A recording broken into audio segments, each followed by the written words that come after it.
हमने अपने last video में देखा था सिंगल इनहेरिटेंस और मल्टी लेवल इनहेरिटेंस। आज के इस वीडियो में हम देखेंगे मल्टीपल इनहेरिटेंस और हायरार्किकल इनहेरिटेंस।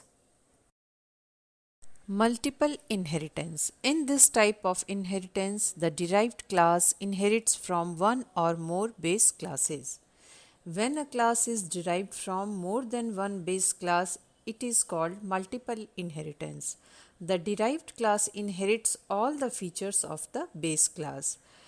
इसमें डिराइव्ड जो क्लास होता है वो एक से ज़्यादा उसके बेस क्लास होते हैं और ये सारे फीचर्स एक्वायर करते हैं, जितने भी प्रॉपर्टीज़ होते हैं वो एक्वायर करते हैं अपने बेस क्लासेस का। यहाँ हम एग्जाम्पल देख रहे हैं मल्टीपल इनहेरिटेंस का।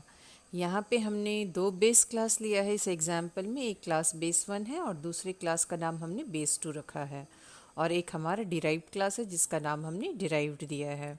और बेस क्लास जो पहला बेस क्लास है उसमें हमने एक फंक्शन दिया है जिसमें प्रिंट किया है here base one. Same base two में हमने एक फंक्शन लिया है जिसमें हमने प्रिंट किया है हियर बेस टू।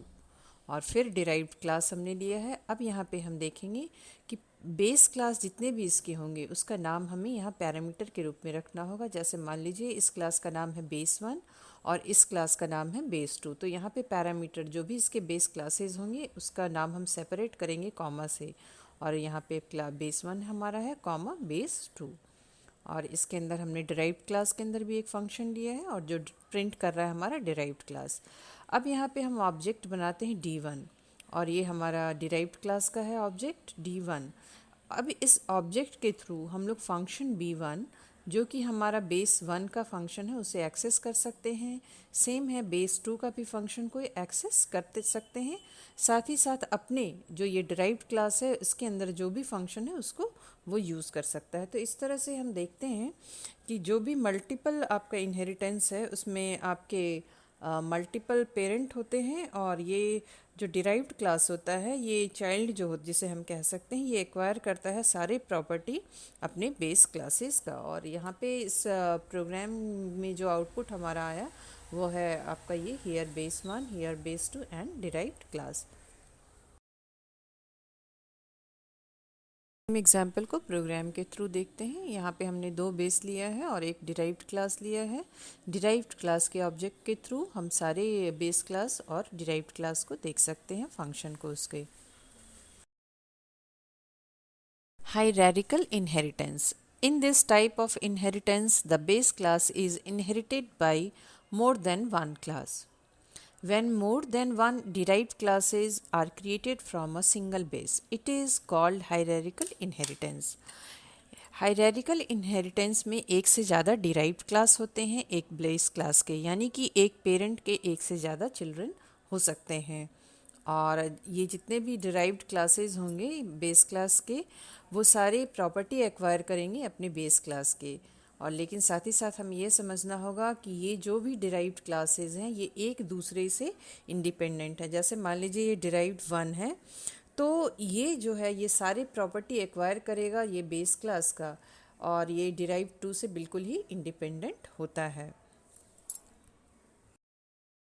सेम अब हायरार्किकल हमारा इनहेरिटेंस है उसका एग्जांपल हम देखते हैं।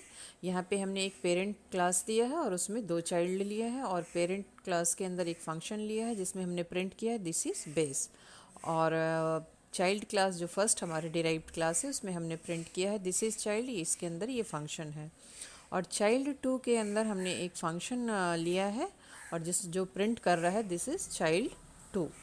और हमने एक ऑब्जेक्ट लिया है फॉर चाइल्ड वन, ये हमारा फर्स्ट डिराइव्ड क्लास है उसके लिए ऑब्जेक्ट लिए हैं। और ये ऑब्जेक्ट हमने लिया है चाइल्ड टू यानी सेकंड डिराइव्ड क्लास जो है उसके लिए हमने ये ऑब्जेक्ट लिया है। यहाँ ऑब्जेक्ट वन के थ्रू हम फंक्शन वन यानी पेरेंट के फंक्शन को देख सकते हैं, साथ ही साथ उसके खुद के फंक्शन को देख सकते हैं जो कि ये है हमारा फंक्शन टू। लेकिन जो चाइल्ड टू है सेकंड डिराइव्ड क्लास जो है हमारा उसके थ्रू हम एक्सेस कर सकते हैं पेरेंट के फंक्शन को, और साथ ही साथ चाइल्ड टू के अंदर यानी डिराइव्ड टू के अंदर जो फंक्शन है उसको एक्सेस कर सकते हैं। लेकिन ये चाइल्ड वन यानी फर्स्ट डिराइव्ड क्लास जो हमारा है उसके फंक्शन को ये एक्सेस नहीं कर सकता है।